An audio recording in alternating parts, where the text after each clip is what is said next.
కడప జిల్లా బద్వేలులో గల Raghavendra grand function హాల్లో జనసేన పార్టీ ఆధ్వర్యంలో సమావేశాన్ని ఏర్పాటు చేశారు. ఈ సమావేశానికి ఉమ్మడి కడప జిల్లా కోఆర్డినేటర్ సుంకర శ్రీనివాసులు, బీజేపీ జిల్లా అధ్యక్షులు వంగల శశిభూషణ్ రెడ్డి, టీడీపీ నాయకులు రితీష్ కుమార్ రెడ్డి, బీజేపీ ఎమ్మెల్యే అభ్యర్థి బొజ్జ రోసన్న ముఖ్య అతిథులుగా హాజరయ్యారు. జనసేన కోఆర్డినేటర్ సుంకర శ్రీనివాసులు మాట్లాడుతూ జనసేన వ్యవస్థాపకులు పవన్ కళ్యాణ్ తనను తాను తగ్గించుకుంటూ ఎన్డీఏ కూటమి ఏర్పాటుకు ఎంతో కృషి చేశారని, తెలుగుదేశం పార్టీ, జనసేన, బీజేపీ పార్టీలు వేరువేరు కాదని, రాష్ట్ర ప్రయోజనాలను దృష్టిలో పెట్టుకుని కలిసి పనిచేసి విజయం సాధిస్తామని పేర్కొన్నారు. ఎన్నో ఓర్పుతో ఎన్నో రకాలుగా ఇబ్బందులు పడుతూ కూడా త్యాగాలు చేస్తూ ఈ యొక్క ఎన్డీఏ కూటమికి బాధ్యుడైనాడు మా నాయకుడు పవన్ కళ్యాణ్ గారు.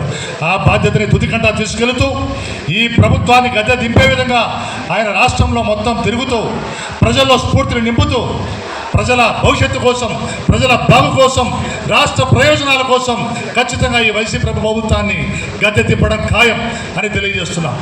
అలాగే బద్వేల్లో కూడా మా యువ నాయకత్వం అంతా కూడా చేరినటువంటి కొత్త నాయకులందరూ కూడా ఈ యొక్క బాధ్యతలు తీసుకొని బద్వేలులో జనసేన యొక్క శక్తిని చూపించాల్సినటువంటి అవసరం మీ భుజస్కంధాల మీద.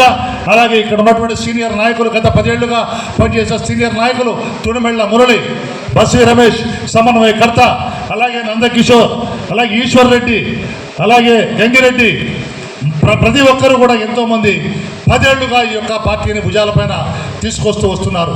వీళ్ళని కూడా కలుపుకుంటూ వీళ్ళ యొక్క సీనియారిటీని కూడా మీరు గుర్తిస్తూ వాళ్ళ యొక్క నేతృత్వంలో మీ యొక్క నాయకత్వాన్ని కూడా మీరు ముందుకు తీసుకెళ్ళి ప్రతి బూతులు గెలవాలి.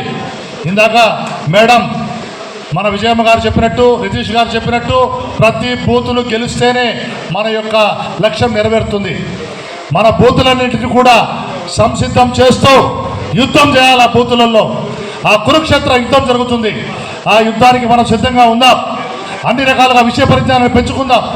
ఈ యొక్క టక్కు టమార గజకర్ణ గోకర్ణాలన్నీ కూడా ఈ వైసీపీ ప్రభుత్వం దగ్గర ఉన్నాయి. ఆల్రెడీ వాళ్ళు 5 ఏళ్ళు ప్రభుత్వంలో ఉన్నారు. మరియు ఈడ చూసుకుంటే ఎర్ర చందనానికి సిద్ధం.